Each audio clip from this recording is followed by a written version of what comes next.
Good morning. This is Giovanni Gallucci, joined by Chloe Dawn and Rachel Donovan, and this is the Daily Trend Report. Morning, Gio. Morning, all. I drove in with the windows down and it's already 90 out. Marfa in July doesn't ease into anything. It never does. Today, how AI decides which brand it recommends, the upcycled fruit move a produce giant just made, and the content play that turned a blank tarp into 1 billion impressions. Rachel, you're up. So Travis's report led with this one, and it stopped me cold. When somebody asks an AI which brand to buy, your own website barely counts. The research says more than 90% of what these models cite comes from unpaid media. Trade coverage, podcasts, community threads, not your homepage. Right, and that number should feel familiar. It's the search game all over again. For 15 years, brands poured money into their own pages and prayed Google noticed. The ones who won were usually the ones other people were talking about. AI just made that rule louder and a lot less forgiving. So what does a small brand actually do with that, Gio? The giants can just buy coverage. They can buy some of it. What they can't buy is being genuinely useful in the room where people compare. If you sell gut health soda, you want to be the name that comes up in the Reddit thread, not the brand with the prettiest landing page. And that's the part big CPG is bad at. They show up in a thread and it reads like a press release with a login. Every time. A model can smell manufactured buzz, and so can a person. The play isn't to flood the threads with your name. It's to be the one account that answers the actual question and adds something real.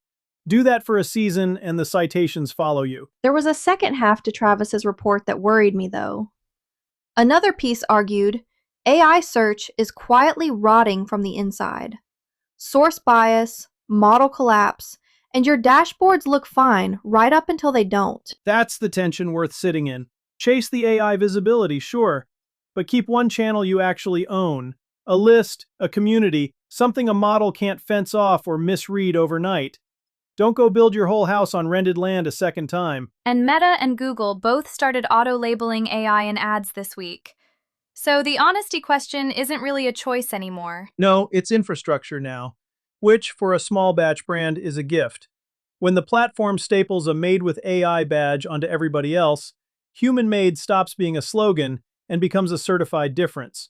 You didn't have to say a word. The label said it for you. Travis also flagged Unilever running a 300,000 creator network now, all AI managed. And here's the line worth stealing from them. They automate the paperwork, the vetting, the busy work. They guard the human part, the actual relationship with the creator. Most brands get that exactly backwards. They automate the relationship and hand crank the admin. A bot writing the first DM to a creator. You can feel it a mile off. Instantly. So borrow the framework at your scale. Let AI find the people already praising you and handle the scheduling. Spend your human hours on the handful of creators who actually move product. There's a version of this where small brands overthink all of it and freeze. The freeze is the real risk. This isn't a new skill you've to buy. It's showing up, with a point of view, in the places your buyer already argues. Most brands don't have a content problem there. They've a courage problem. Here's what to actually do with all of that. 1. Pick the one place your category argues. A subreddit, a Discord, a Facebook group, and show up as a useful human for a month. Answer the questions. Don't pitch. That's the raw material the models pull from. 2. Open any AI assistant, ask it to name the best brands in your category, and screenshot where you land. That gap is your content plan for the next month. 3. If you're small batch and human-made, say it out loud in your bio and your captions now, before the badge says it for you. Human-made is a brand asset this week. Okay, mine's a fruit story. Del Monte and an ingredient house called Treatt announced 4 clean label extracts this week: pineapple, watermelon, mango, cantaloupe. And the twist is they're made from the fruit portions left over after fresh cut processing. Upcycled and clean in the same can. Which is a genuinely good move, and I want to be fair about it.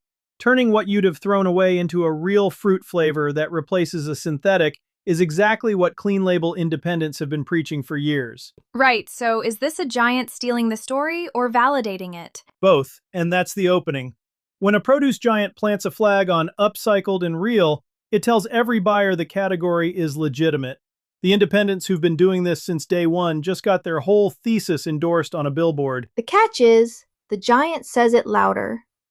Bigger budget, more shelf, more noise. Louder, yes, not more believably. A big produce brand talking about recognizable ingredients still has a synthetic aisle 2 doors down.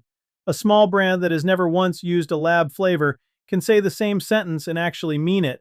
That's a gap money doesn't close. And most small brands bury that. They put the real fruit story on the back of the pack in 6-point type, if it's there at all. That's the miss.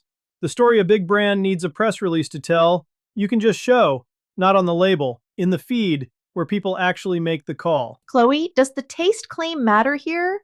Or is it all provenance now? It's both, but you don't win on the chemistry. You win on making the honest version impossible to scroll past. The giant reformulates in a lab. You reformulate in plain sight, on camera, where anybody can watch. And there's a prebiotic verified certification that landed this week too, so the label seals are stacking up, which is useful and also a trap. Say more on the trap. A seal is a receipt, not a story. The badge tells a buyer you passed a test. It doesn't make anybody feel anything. The brands that win this shelf are the ones turning the certification into content, not just printing it and going quiet. 3 moves before we move on. 1. Film yourself reading a synthetic-flavored competitor's ingredient list out loud. Then read yours. Don't editorialize. Let the 2 labels do the arguing. 2. When a giant announces a clean move like this one, post a same-week reaction. Good, welcome, here's what we've been doing since the start. Turn their news into your proof. 3. Make one post that defines what real fruit actually means in your category, in plain words. Own the definition, and every competitor has to measure up to it. Here's the one I'd sit with today, and it's a lesson in what a limit can do for you. Levi's got blocked. FIFA branding rules meant they had to cover the Levi's name on their own stadium for the World Cup. They had to tarp over their own logo? Their own name, at Levi's Stadium. So instead of fighting it, they filmed the plain tarp going up, leaned into the bat-wing shape everybody still recognizes, and rolled the whole bit into stores worldwide. Even sold redacted logo tees off it. How'd it do? Around 1 billion impressions. Most viewed, most shared post in the brand's history, and they raised their earnings outlook off the back of it. 0 words, all shape.